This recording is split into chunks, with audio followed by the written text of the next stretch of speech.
Hello everyone, today I will show you how to add a polygon shape on your PDF file using Foxit PDF Editor. Open your PDF file with Foxit PDF Editor. Now click on this comment option already selected and this is drawing tool. Click on this down arrow and here you will find this polyline option. Now draw your polyline. This one.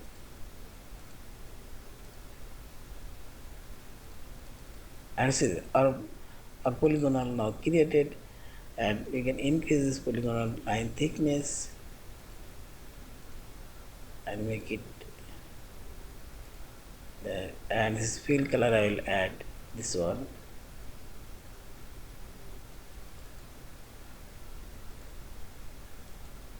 and say properties,